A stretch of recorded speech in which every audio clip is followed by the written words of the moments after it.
Candy needs your help. She's fallen fast asleep and may never wake up because she's trapped in her own dream.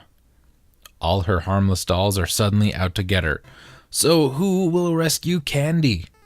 Someone must brave her wild nightmare world with 20 areas and 200 levels. In Mendel Palace, from the good people over at Game Freak and Hudson, released in 1990, also known as Quinty in Japan land. This is an interesting game. I remember seeing commercials for this game when I was a kid and thinking, wow, this is so cool. And then I saw the gameplay. I'm like, this is nothing like what I was promised. It's an action puzzle game. It's published in Japan by Namco and North America by Hudson Soft. This was Game Freak's debut title and the first game designed by Satoshi Tajiri, who I will give you guys a little more information on good old Satoshi here later. The player's character must save his girlfriend, who is kidnapped by a young girl. The backstory differs slightly between the Japanese and American versions, although the in-game presentation is the same regardless. In the American version, the player's character is named Bon Bon, and the girl he must rescue is a princess named Candy, who is trapped in her own dream. Oh no. In the Japanese version, the main character is named Carton, and the girl he must rescue is merely his own girlfriend, Jenny, who has been kidnapped by Carton's younger sister, Quinty, the titular character in the Japanese version. The game can be played by a single player or two-player co-op. The player's characters are blue and green colored boys in a vest and cap. Each level consists of a single room composed of a 5x7 grid of floor tiles surrounded by a boundary wall.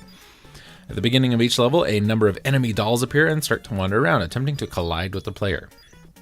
The characters have the ability to flip the floor tile they are standing on or adjacent to in order to propel enemy dolls away, as well as revealing new floor tiles underneath.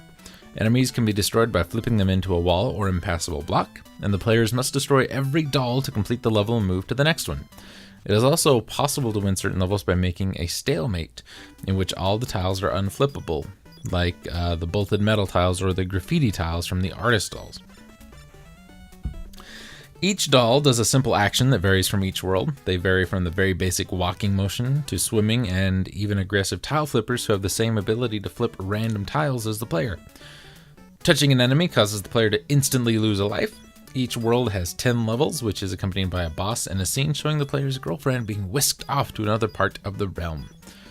Stars and lives for each player are tracked separately on the screen. Some rooms are in darkness where players must anticipate useful tiles and enemies well in advance. If one player loses all of his lives, then the other player must continue to play until he loses all of his lives also. You know what? This is a fun game. Game Freak and Hudson did pretty good here. Our good old buddy Satoshi created Pokemon and was the founder of the Game Freak Inc. Avid fan of arcade games, Tajiri wrote for and edited his own gaming fanzine, Game Freak, with Ken Sugimori, before evolving it into a development company of the same name. Tajiri claims that the joining of two Game Boys via link cable inspired him to create a game which embodied the collection and companionship of his childhood hobby, insect collecting. The game, which became Pokemon Red and Green, with Blue being released as a third version, took 6 years to complete and wanted to spark a multi-billion-dollar franchise. Yeah, there you go.